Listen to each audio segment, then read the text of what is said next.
Oke, mari kita lanjutkan saja ceritanya seperti biasa. Yang belum tekan tombol like, bantu Mimin terlebih dahulu tekan tombol like-nya. Terima kasih.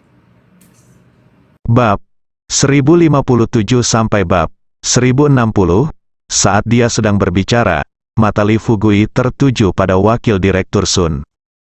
Ketika dia melihat sahabatnya ini, Li Fugui berhenti menjelaskan kepada saudari Ming.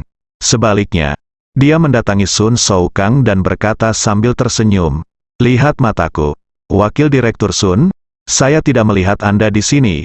Ngomong-ngomong, direktur Sun, untuk apa Anda datang ke kota Honghe? Apakah Anda berencana menyelesaikan konflik antara keluarga Gongyang dan Kuil Yuksu seperti saya? Baiklah.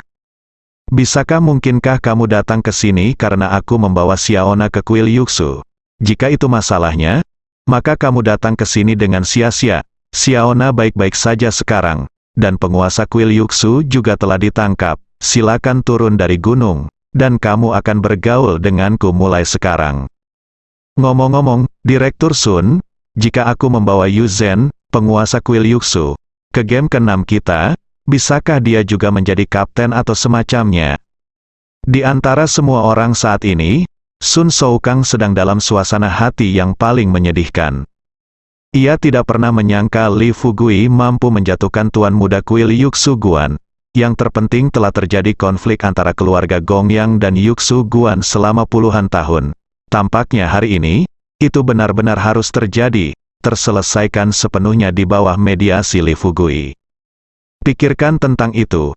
Jika Li Fugui benar-benar mencapai ini, maka anak laki-laki ini sendiri yang dapat sepenuhnya mendapatkan dukungan dari sekte Yuksu Guan dan keluarga kaya Gongyang. Sebagai bawahan Li Fugui, status Sister Ming di game ke-6 pasti akan meningkat di masa depan. Memikirkan hal ini, kebencian di mata Sun Soukang menjadi semakin kuat. Dia mengepalkan tinjunya, mengambil napas dalam-dalam, dan mencoba yang terbaik untuk menekan kemarahan yang tak ada habisnya di dalam hatinya. Setelah beberapa saat, dia berkata terus terang kepada Li Fugui, "Li Fugui, tolong dengarkan aku. Jangan katakan bahwa masalah ini adalah belum lengkap. Cari tahu. Bahkan setelah Anda mengetahuinya, Anda benar-benar mengambil Gongyang Lina untuk menyelesaikan konflik antara Yuksu Guan dan keluarga Gongyang. Kemudian Anda harus melaporkannya ke administrasi umum terlebih dahulu.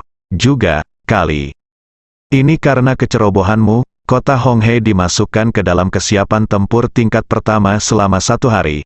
Sudah terbukti dengan sendirinya betapa besar kerusakan yang ditimbulkan pada kota Honghe. Untuk alasan ini saja, anakmu tidak mampu menanggungnya. Jalan-jalan saja, Li Fugui sudah lama mengetahui bahwa Sun Soukang tertarik untuk mengincarnya. Oleh karena itu, setelah mendengar kata-kata tersebut, dia tidak penasaran dan hanya tersenyum santai. "Jika kamu berbicara seperti ini, saya tidak punya apa-apa untuk dikatakan. Setelah semua masalah ini diselesaikan, saya ingin melihat ini bagaimana kabarmu berencana untuk menangani masalah ini." Sekarang setelah mereka turun gunung, Li Fugui tidak perlu khawatir tentang apapun. Sebelum pergi ke Kuil Yuksu, dia takut jika terjadi sesuatu yang tidak terduga di desa Xiaoxi, dia tidak akan bisa kembali untuk sementara waktu.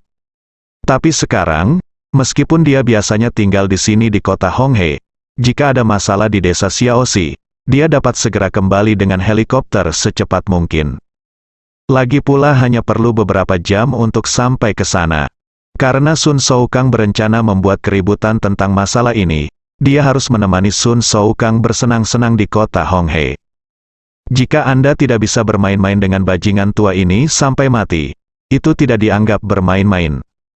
Tinggalkan ini, Li Fugui juga berhenti berbicara dengan Sun Soukang. Sebaliknya, dia kembali ke Huaduo dan bertanya, "Duo-duo, mengapa Rongrong tidak datang? Apakah dia baik-baik saja?" Setelah mendengar ini, Huaduo menatap Sun Soukang tanpa sadar, lalu berkata dengan serius kepada Li Fugui di depan Sun Soukang, "Fugui, sudah kubilang jangan marah, Rongrong terluka." Li Fugui segera mengerutkan kening dengan raut wajahnya. Tidak senang. Dia bertanya, "Apa, terluka? Bagaimana orang baik bisa terluka?" Huaduo kemudian menceritakan semua yang dilakukan Sun Souyuan kepada Xiao Rongrong. Setelah mendengar apa yang dikatakan Hua Duoduo, Li Fugui tiba-tiba berhenti dan menoleh ke arah Wakil Direktur Sun. Wakil Direktur Sun, Sun Shaoyuan adalah sepupumu, kan? Xiao Rongrong ini adalah salah satu sahabatku. Sekarang, tanpa menunggu untuk Li Fugui setelah mengatakan itu, Sun Shoukang berkata dengan dingin, Wakil Kapten Li, saya dapat memberitahu Anda dengan jelas sekarang bahwa saya telah melangkah maju untuk menyelesaikan masalah ini. Li Fugui bertanya dengan wajah tegas, bagaimana cara mengatasinya? Bukankah itu hanya kritik verbal? Saat ini Hua Duoduo berkata, Wakil Direktur Sun telah menghapus 20% keterampilan Kapten Sun. Li Fugui bertanya dengan heran, apakah 20% keterampilan Kapten Sun telah terbuang percuma? Kapten Hua, ceritakan padaku, menurutmu hasil hukuman seperti itu oke? Apa-apaan? Kapten tim di game ke-6 malah menindas seorang gadis yang tidak punya kekuatan untuk menahan ayam. Pada akhirnya, ketika dia masih tertangkap, dia hanya kehilangan apa yang disebut keterampilannya. Jika yang kedua mereka melakukan ini dalam 6 game. Jadi coba saya lihat, saya seharusnya tidak menjadi wakil kapten di game ke-6, suaranya keras. Hampir semua orang yang hadir bisa mendengarnya. Bahkan Gong Yang Kaitai, yang berjalan di depan, berhenti saat ini, berbalik dan menatap ke arah Li Fugui yang marah, lalu berkata terus terang, Li kecil, jika ada yang harus kamu lakukan, kita bisa menunggu sampai kita masuk.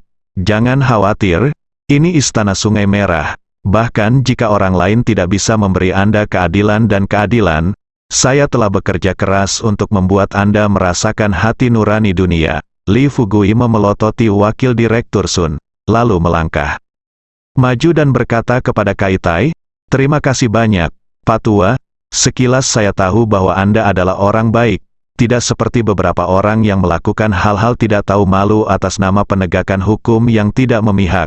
Anda benar-benar menyebalkan. Saya tidak tahu berapa umurmu. Bagaimana kamu bisa naik ke sana? Jika aku melahirkan bajingan seperti itu di masa depan, sebaiknya aku melakukan masturbasi dia saat aku masih muda dan menempelkannya di dinding. Sun Shoukang gemetar, sejak memasuki game ke-6, apakah dia pernah dipermalukan seperti ini sebelumnya? Saat ini, dia tidak hanya ingin menghancurkan Li Fugui sampai mati dengan tangannya sendiri, tetapi dia juga ingin memotong sepupu bajingannya menjadi beberapa bagian hidup-hidup. Apa yang bisa dicapainya jika ia tidak bisa membuka kakinya ketika berhadapan dengan seorang wanita? Itu bagus sekarang. Awalnya, Li Fugui membuat kesalahan besar, tetapi karena kejadian ini, Li Fugui berdiri pada landasan moral yang tinggi. Hua Duo melihat ekspresi mematikan di wajah Wakil Direktur Sun. Dia tidak berani bernapas. Dia hanya bisa terus menatap Sister Ming, berharap Sister Ming akan berdiri dan membujuk Li Fugui untuk tidak terus bersikap sombong. Namun, Sister Ming diam-diam merasa bahagia saat ini. Bagaimana dia bisa berdiri dan menghentikan Li Fugui? Gong Yang Kaitai tidak akan mengatakan sesuatu yang salah tentang Li Fugui. Lagi pula, dia sudah mulai meragukan Sun Shoukang sejak kepalanya dipenggal di gunung. Alasan mengapa saya masih memilih untuk menoleransinya hingga saat ini adalah karena tidak ada cukup bukti yang membuktikan bahwa masalah ini diprakarsai oleh Sun Shoukang. Di sisi lain, dia masih belum mengetahui apakah Yuk Suguan benar-benar berniat mengubah permusuhan menjadi persahabatan dengan mereka. Setelah Li Fugui selesai memarahi, dia mendatangi Sister Ming dan berkata kepada Sister Ming, Sister Ming, ketika Anda meminta saya untuk memasuki game ke-6, Anda berbicara tentang omong kosong. Sekarang tolong jelaskan kepada saya, masalah ini menurut Sun Yat aturan Sen. Apakah cara wakil direktur menangani masalah ini masuk akal? Saudari Ming masih terlihat serius, mengerutkan kening dan menatap Li Fugui. Lalu berkata dengan wajah dingin, bisakah kita menunggu sampai kita masuk? Li Fugui hanya mengangguk, oke. Bagaimanapun, saya tidak perlu takut apapun, dan kebetulan kalian berdua adalah wakil direktur semua ada di sini. Rongrong adalah wanita yang lemah dan tidak bisa mencari keadilan sendirian. Saya akan datang membantunya mencari keadilan, sepanjang perjalanan. Ke Aula Kaitai, setelah memasuki aula utama, Kaitai tidak pergi ke sofa depan seperti sebelumnya, melainkan meminta seseorang membawakan kursi dan menarik Xiaona dan Yuzhen untuk duduk di satu sisi. Sanhe dan saudara-saudara lainnya secara alami berdiri di samping Kaitai. Sister Ming dan Sun Shoukang menemukan tempat untuk duduk dan menunggu dengan tenang. Kaitai menjadi tenang, dan kemudian bertanya pada Xiaona dengan serius. Xiaona, tolong beritahu aku apa yang terjadi padamu hari ini, Xiaona. Cemberut, dan kemudian dia dibawa ke Yuyu oleh Li Fugui, Sushan, dan kemudian masuk ke dalam gua dengan linglung dan hal-hal lain. Namun, selama percakapan, Xiaona tidak memberitahunya tentang Li Fugui yang memukul atau menindasnya di dalam gua. Setelah Kaitai mendengar ini, dia mungkin memikirkan tentang apa yang terjadi pada Xiaona dan Li Fugui di dalam gua, dan menatap cucunya dengan mata yang rumit. Kaitai melihat sekeliling, lalu menarik Xiaona menuju aula belakang. Yang lain menunggu dengan tenang di depan. Ketika dia sampai di aula belakang, begitu dia memasuki pintu, Kaitai memandang Xiaona dan berkata, "Xiaona, kamu pasti menyembunyikan sesuatu dariku. Ada begitu banyak orang sekarang. Kamu malu untuk mengatakannya. Sekarang tidak ada siapa-siapa. Tolong beritahu saya secepatnya. Katakan padaku, apakah kamu dan Li Fugui memiliki hubungan fisik di dalam gua?" Xiaona langsung menangis. Sambil terisak-isak, dia berkata, "Kakek, saya tidak tahu apa yang terjadi. Saya jelas merasa bahwa Li Fugui, bajingan kecil itu, menindas saya. Tetapi setelah saya tiba di kuil Yuxu, Yu Zhenfei berkata bahwa Li Fugui tidak melakukannya, menggangguku. Aku masih utuh sekarang, dan aku berkata bahwa perasaanku juga salah. Li Fugui baru saja menerobos kutukan itu secara tidak sengaja. Tapi kakek, bagaimana kutukan itu bisa ada? Lagi pula, bagaimana itu bisa ada? Bagaimana kamu bisa mematahkan kutukan dengan cara ini?" Gongyang Kaitai tertegun selama beberapa detik. Setelah dia sadar kembali, dia melihat ekspresi sedih di wajah Xiaona. Dia tidak bisa menahan senyum dan bertanya, "Gadis bodoh, ini adalah hal yang langka di dunia. Ada banyak hal aneh. Hanya karena kamu tidak mengetahuinya bukan berarti tidak ada hal seperti itu. Ngomong-ngomong, melihatmu seperti ini, kamu menyukai Li Fugui, kan?" Gongyang Lina menundukkan kepalanya, dan setelah beberapa saat, dia mengangguk dan berkata, "Ya, aku menyukainya, tapi aku tidak bisa bersamanya." Kaitai penasaran, memikirkan itu selama cucunya menyukai seseorang, bahkan putra mahkota, dia bisa mendapatkannya, dia tinggal bersama cucunya. Lebih-lebih lagi, meskipun Li Fugui punya uang, bisakah dia dibandingkan dengan keluarga Gongyang? Tahukah Anda, setelah beberapa ratus tahun berkembang, keluarga Gongyang kini memiliki banyak aset di tangannya, bahkan dia sebagai kepala keluarga tidak bisa menyebutkan angka pastinya. Memikirkan hal ini, Kaitai berkata sambil tersenyum, "Gadis bodoh, selama kamu menyukainya, kamu hanya perlu mengangguk kakek, tidak bisakah aku memikirkan cara agar dia menikahimu?" Xiaona menggelengkan kepalanya lagi dan berkata dengan sedih kepada kakeknya, "Kakek, aku tidak ingin menimbulkan konflik lagi antara keluarga Gongyang dan Yuxu Guan karena Li Fugui. Saat kami berada di gunung, Li Fugui tidak punya pilihan selain bersama Yu Zhen. Saat kami turun dari gunung, Yu Zhen juga setelah berbicara denganku. Dia hanya bisa mengikuti Li Fugui untuk Yuxu Guan. Meskipun aku diintimidasi oleh Li Fugui, kami sebenarnya tidak memiliki hubungan seperti itu. Ngomong-ngomong, aku harus pergi ke rumah sakit. Setelah pemeriksaan, jika aku benar-benar memiliki hubungan fisik dengan Li Fugui, Yu Zhen berkata dia akan menyerah pada Li Fugui secara sukarela.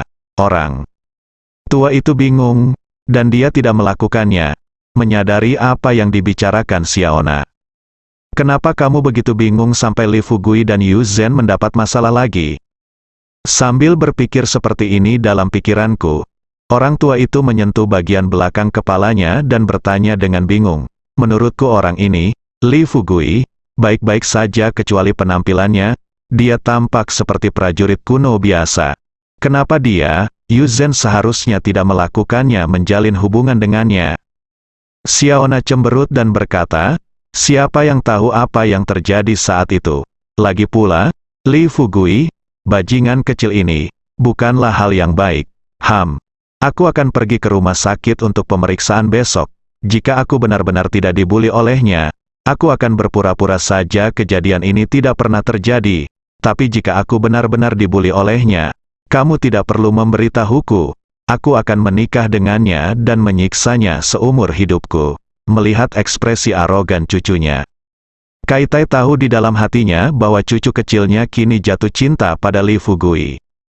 Dia menghela nafas sedikit dan berbisik, tidak perlu memeriksanya. Tidak ada orang lain yang tahu tentang kutukan keluarga kita, tapi aku mengetahuinya.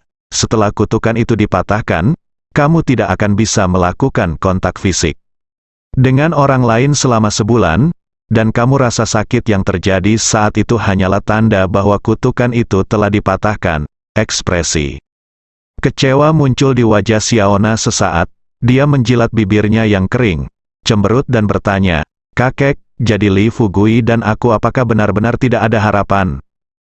Kaitai tidak menjawab secara langsung.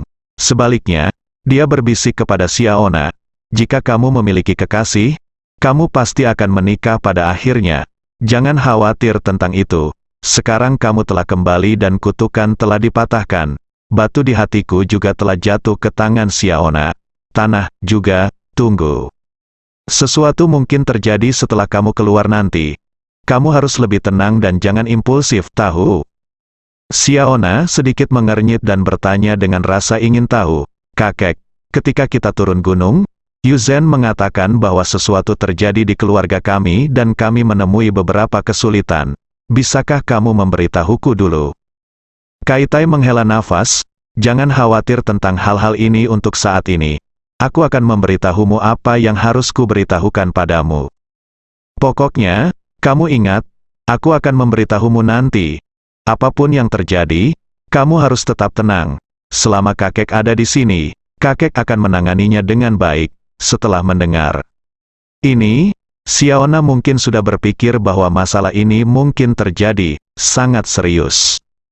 Memikirkan hal ini, dia berkata dengan cemas, kakek, apakah ini menyangkut pamanku yang kelima? Kaitai mengulurkan tangannya dan menyentuh kepala Xiaona. Dengan air mata berlinang, dia berkata perlahan, kamu akan tahu setelah kita keluar. Jangan khawatir tentang itu sekarang. Setelah mengatakan ini, Kaitai menyembunyikan senyum di wajahnya, tampak seperti pembunuh, dan berjalan menuju aula utama bersama Xiaona. Di aula utama, Sanhe dan saudara-saudara lainnya perlahan-lahan menjadi tenang saat ini. Mereka menatap Sister Ming dan yang lainnya yang duduk di seberangnya, dan mereka sudah mulai memikirkan bagaimana cara membalas dendam pada Sanhe. Otak Sun Shoukang juga bekerja dengan cepat. Saya sedang memikirkan semua keadaan darurat yang mungkin terjadi selanjutnya. Pada saat yang sama, di kota Honghe, tim ketujuh ditempatkan pada inning ke-6. Di ruang bawah tanah yang luas dan terang, Sun Shouyuan sedang berbaring di atas sofa. Berdiri di sampingnya adalah seorang wanita cantik yang datang entah dari mana. Wanita cantik itu berpose dan meremas bahu dan kaki Sun Shouyuan. Di depannya ada 3 anggota kunci tim 7. Tanpa kecuali, mereka semua adalah ahli dalam tahap tengah bawaan. Ketiga pria itu tampak serius dan diam-diam menunggu Sun Shouyuan mengeluarkan perintah. Sun Shouyuan setengah menutup matanya dan berpikir lama sebelum dia merenung. Apakah Anda belum menghubungi orang-orang di dalam? Salah satu pria itu berdiri dan berkata, Kapten, Xiao Hui terus-menerus berhubungan dengan ada orang di dalam. Tapi sinyalnya sepertinya diblokir. Itu benar-benar diblokir. Ada sinyal beberapa menit yang lalu. Tapi setelah kami menelepon terus-menerus, baik direktur maupun Xiao Qin tidak menjawab. Setelah mendengar apa yang dikatakan pria itu, Sun Shouyuan mengerutkan kening, berdiri dan dengan marah berkata, tidak, apa yang kamu lakukan untuk makanan setiap hari? Kamu tidak dapat menangani hal sesederhana itu dengan benar. Itu sampah, benar-benar sampah. Sebagai kapten serius dari tim ketujuh, Sun Shaoyuan masih mempunyai kekuatan yang mengintimidasi. Bagaimanapun, semua orang tahu bahwa sepupunya adalah wakil direktur Sun dari administrasi umum. Dengan dukungan yang begitu kuat, dia, Sun Shaoyuan, secara alami akan percaya diri dalam segala hal yang dia temui. Dan anggota bawahannya ini juga tahu bahwa jika mereka memprovokasi orang ini, jika mereka menjadi sasarannya dan memberitahu wakil direktur Sun tentang keberadaan mereka, maka mereka tidak hanya akan terus tinggal di tim 7, tetapi mereka juga ingin tetap di sana, game ke-6 untuk waktu yang lama, tidak mungkin untuk turun. Di era di mana hubungan antar manusia menentukan kehidupan, kematian dan masa depan. Kecuali jika kemampuan Anda luar biasa, Anda tidak akan pernah maju. Oleh karena itu, ketika dihadapkan pada teguran Sun Shaoyuan, tidak ada seorang pun yang berani membela diri dan membantah. Sun Shaoyuan berdiri perlahan, dan wanita di sebelahnya buru-buru melangkah maju untuk membantunya. Begitu dia sampai di depan Sun Shaoyuan, dia tidak ingin ditendang di perut bagian bawah. Dengan tendangan ini, wanita itu langsung jatuh ke tanah dan mengeluarkan seteguk darah. Hanya, wanita itu tidak mengerang kesakitan sama sekali, tetapi matanya penuh ketakutan.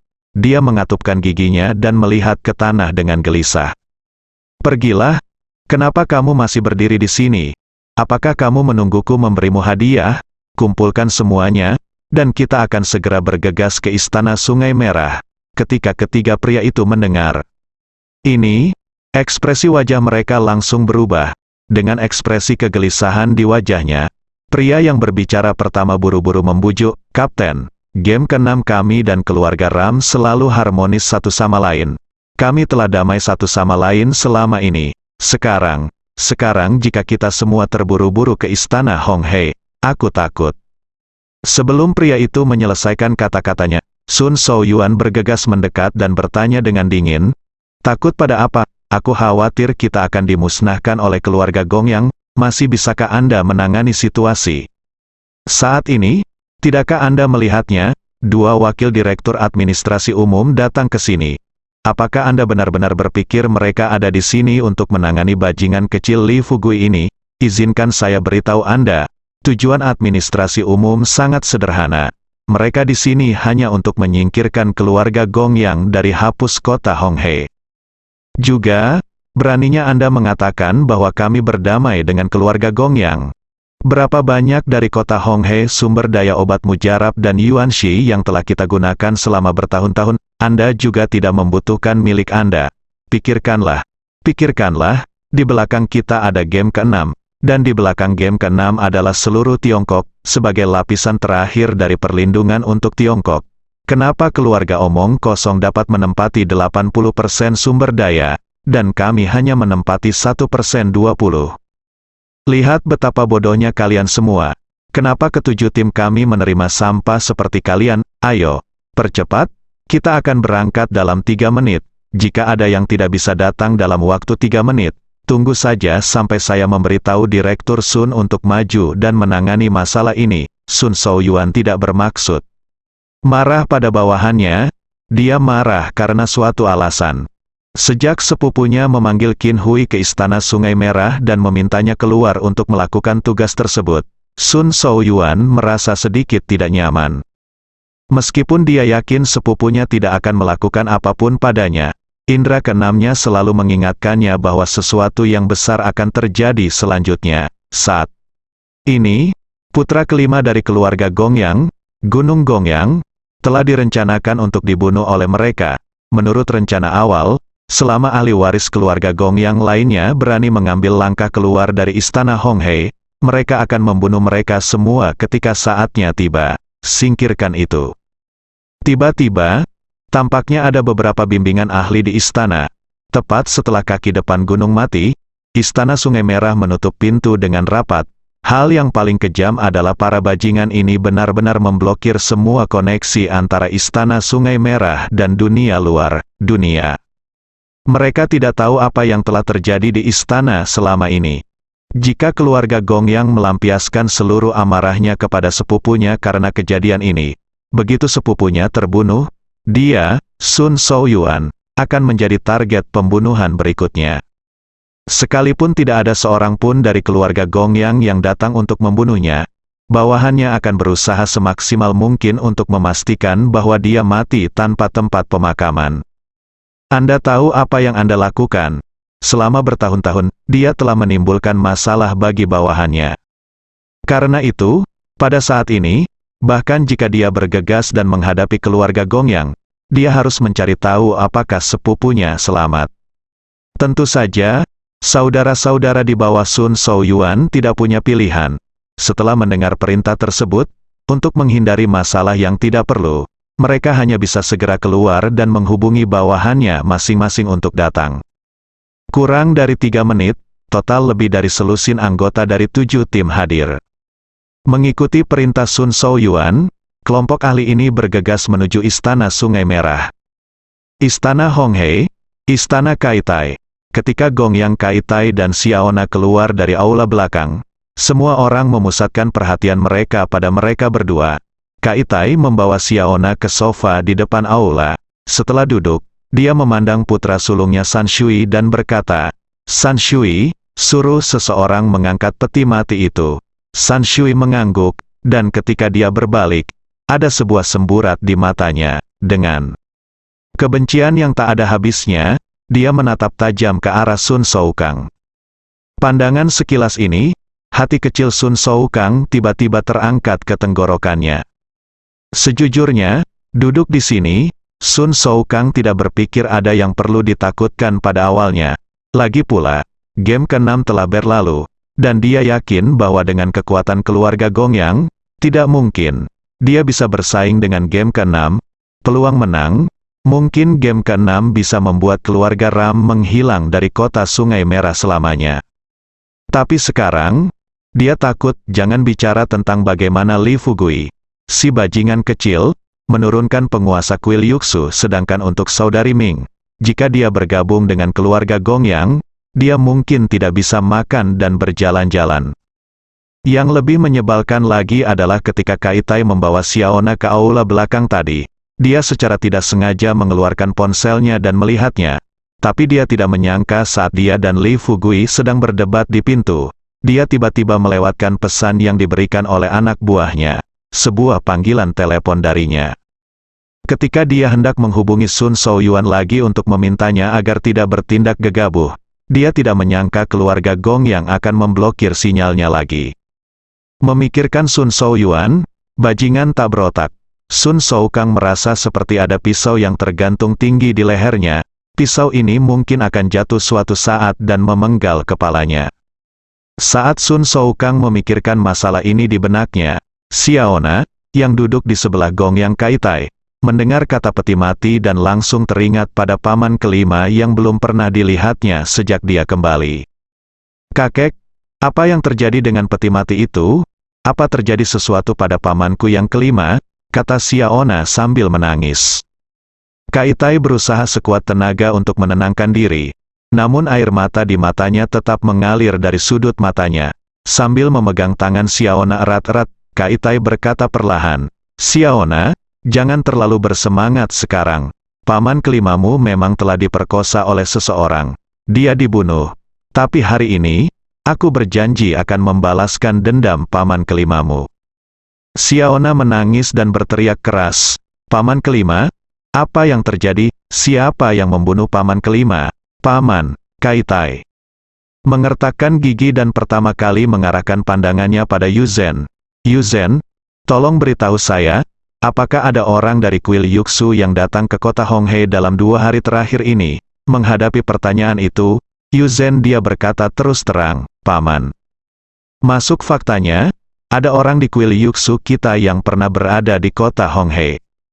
Begitu dia selesai berbicara, Sun Shaokang berdiri lebih dulu, menatap Yuzen dengan mata terbelalak dan bertanya, "Katakan padaku, apakah orang-orangmu yang memberi tuan?" "Sanshan sialan, mengapa kamu melakukan ini? Jika kamu memanggil orang tua itu sebagai pamanmu sekarang, maka sepupumu ada di gunung. Mengapa kamu begitu patah hati?" Yuzen tersenyum menghina dan berkata, "Direktur Sun, tolong. Jadilah hati-hati dengan apa yang kamu katakan. bisakah kamu menunggu sampai aku menyelesaikan apa yang aku katakan sebelum kamu menggigit siapapun? Dengan mengatakan itu, Yu Zhen menatap Kaitai dan berkata terus terang, Paman, sejujurnya, setelah apa yang terjadi saat itu, Yuxu Guan ingin untuk menghindari kami memulai konflik langsung dengan keluarga Gongyang.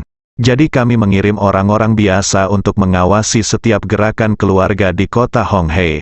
Tak satu pun dari mereka adalah pejuang kuno, dan mereka tidak memiliki kekuatan untuk membunuh gunung. Selain itu, kami di kuil Yuxu tidak perlu melakukannya. Tidak ada gunanya bagi kami melakukan hal seperti ini. Pada titik ini, Yu Zhen mengalihkan perhatiannya ke Sun Shou-kang lagi dan berkata dengan tegas, sebaliknya, bagi sebagian orang, jika airnya benar-benar keruh, mereka mungkin bisa memancing di perairan yang bermasalah dan mendapatkan keuntungan untuk diri mereka sendiri. Itu mungkin saja, Sun Shou-kang awalnya gelisah. Tapi setelah mendengar kata-kata Yu Zhen, dia menjadi pucat, mengepalkan tinjunya, menatap Yu Zhen dan mengutuk, pelacur bau. Jangan berani-berani meludahi orang lain. Kami bagaimana orang-orang di game ke-6 bisa melakukannya hal seperti itu karena takut akan kekacauan di dunia. Juga, meskipun bukan Yuxu Guanmu yang melakukannya, bukankah akan ada orang lain, misalnya, Li Fugui, karena dia bisa membawa Xiaona diculik. Kenapa bisa bukankah kamu membunuh Sanshan? Li Fugui awalnya tidak ingin berbicara dengan Sun Shou-kang saat ini. Dia sedang memegang cangkir teh dan menyesap tehnya. Tetapi ketika dia mendengar ini, dia hampir tersedak tehnya. Ahem, Wakil Direktur Sun, aku terlalu malas untuk memarahimu. Bisakah kamu mengatakan sesuatu yang manusiawi? Apa kamu tidak tahu siapa aku? Li Fugui, jika aku ingin membunuh gunung itu, maka aku mungkin akan melakukannya. Baik langsung musnahkan keluarga Gongyang. Haha, kamu tahu kekuatanku.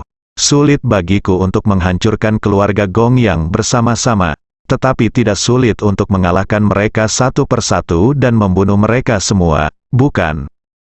Dan kamu, lihat cara kamu melompati tembok sekarang, apa kesalahanmu?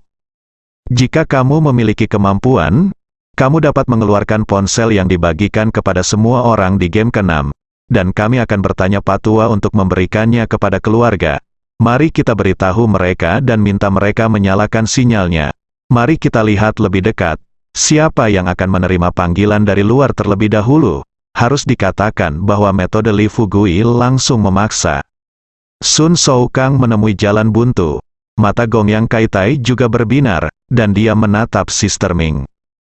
Saudari Ming adalah orang pertama yang mengeluarkan dua ponsel yang ada di tubuhnya, meletakkannya di atas meja, dan kemudian berkata terus terang di depan semua orang, saya pikir metode Li Fugui juga layak.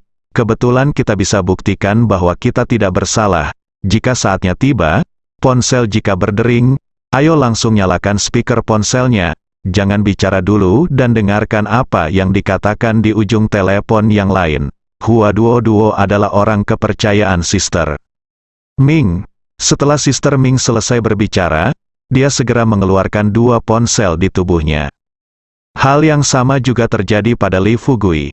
Setelah meletakkan ponselnya, semua orang, kecuali Yu Zhen, mengeluarkan ponselnya. Ketika Sun Shou-kang melihat ini, dia memandang Yu Zhen yang sedang duduk tak bergerak di kursi dengan wajah muram dan bertanya, Tuan Yu Zhen, tidakkah Anda bermaksud membuktikan bahwa Anda tidak bersalah? Yu Zhen mengertakkan gigi peraknya dan berkata dengan getir.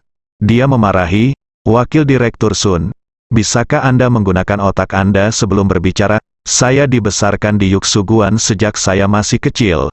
Ini pertama kalinya saya turun gunung. Kami bahkan tidak memiliki sinyal di Gunung Yuxu. Untuk apa saya memerlukan ponsel? Ini bukan kebohongan Yu Zhen. Dia tidak mengatakan bahwa dia tidak memiliki ponsel. Meskipun dia diberi ponsel, dia tidak akan tahu cara menggunakannya. Sun Shou-kang tidak mempercayainya bahkan sampai kematiannya. Bagaimana mungkin seseorang tidak tahu cara menggunakan ponsel di zaman ini? Selain itu, Yu Zhen adalah penguasa kuil Yuxu, dan asetnya lebih dari 100 miliar. Belum lagi bermain ponsel, bahkan bermain roket pun orang mampu membelinya. Tuan Yu Zhen, Hanya saja Anda tidak mau mengeluarkan ponsel Anda. Mengapa Anda memberikan alasan ini? Ada begitu banyak orang di sini, bahkan para senior pun punya ponsel sendiri. Anda bilang Anda tidak punya ponsel. Yu Zhen tidak mau menjelaskan. Dia berdiri, membuka tangannya, dan langsung mendatangi Sun Shoukang. Wakil Direktur Sun, Anda dapat mencari saya, begitu. Dia selesai berbicara, Sun Shoukang tampak memutar matanya. Dia hendak bangun, tetapi dia tidak ingin Li Fugui mengaktifkan keterampilan nyanyiannya, dan dia langsung menebak pikiran Sun Shoukang Suhong. Orang tua ini sebenarnya berencana untuk menghancurkan ponselnya sendiri saat dia mengeluarkannya jika Yu Zhen benar-benar tidak memiliki ponsel setelah penggeledahan tubuh. Lihat apa yang dipikirkan orang lain.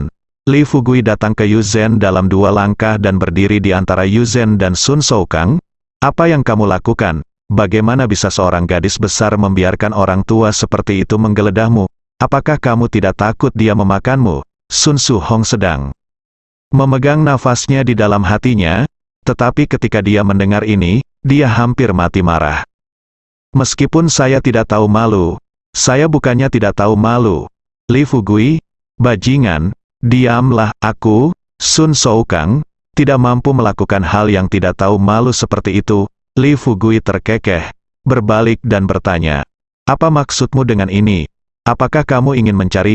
Wajah tua Sun Shoukang memerah karena menahan diri, dan dia menatap Li Fugui. Tidak bisa mengucapkan sepatah kata pun, bersambung.